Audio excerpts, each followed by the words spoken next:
Hi, good morning mga ka-neighborhoods.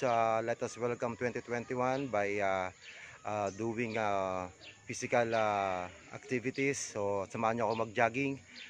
Let's burn the carbs and the sugars that we ate during the celebrations of New Year 2021.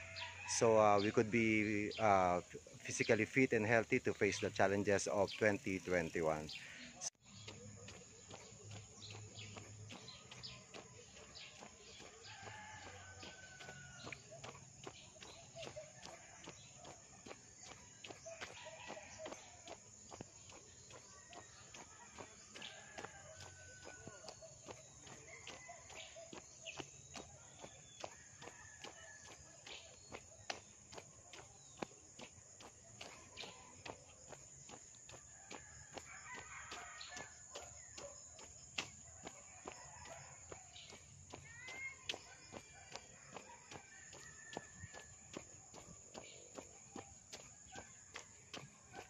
So, ito yung circle dito sa amin sa Heights.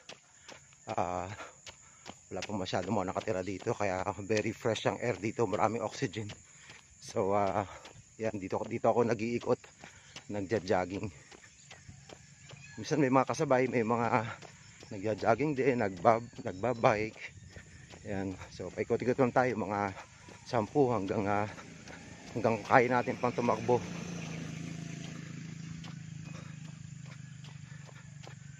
Yan, papawis tayo.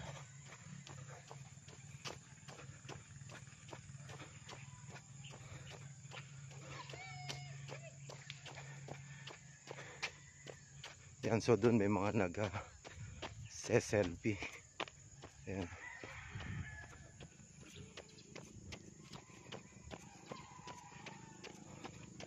So magandang weather ngayon. Medyo makulimlim na merong hindi masyadong mainit na sikat ng araw. So doon tayo galing kami sa taas. So akit ulit tayo at iikot.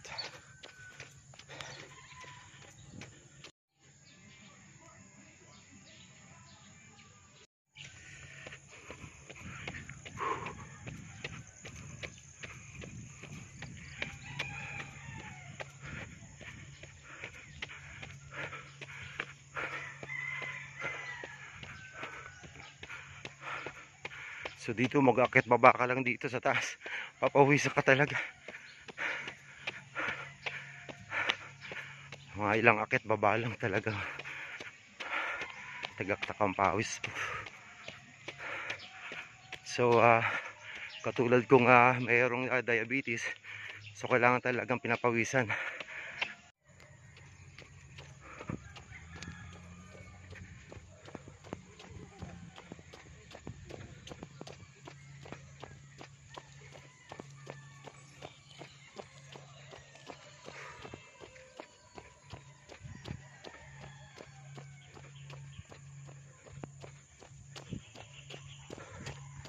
So dito sa lugar namin very very quiet dito.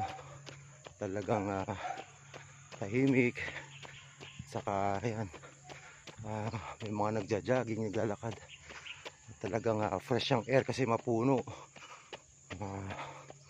Madamo na rin.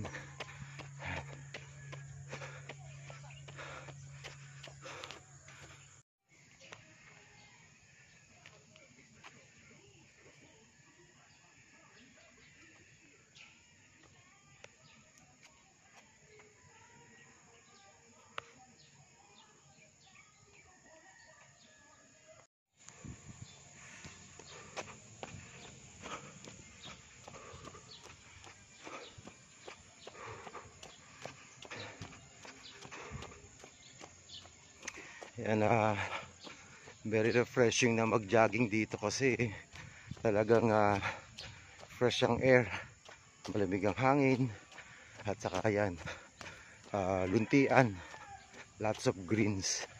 So nakaka-refresh ng mind, ang isipan. So marami din nagja-jogging dito. So far ko konti lang, hindi ko lang alam kanina kung meron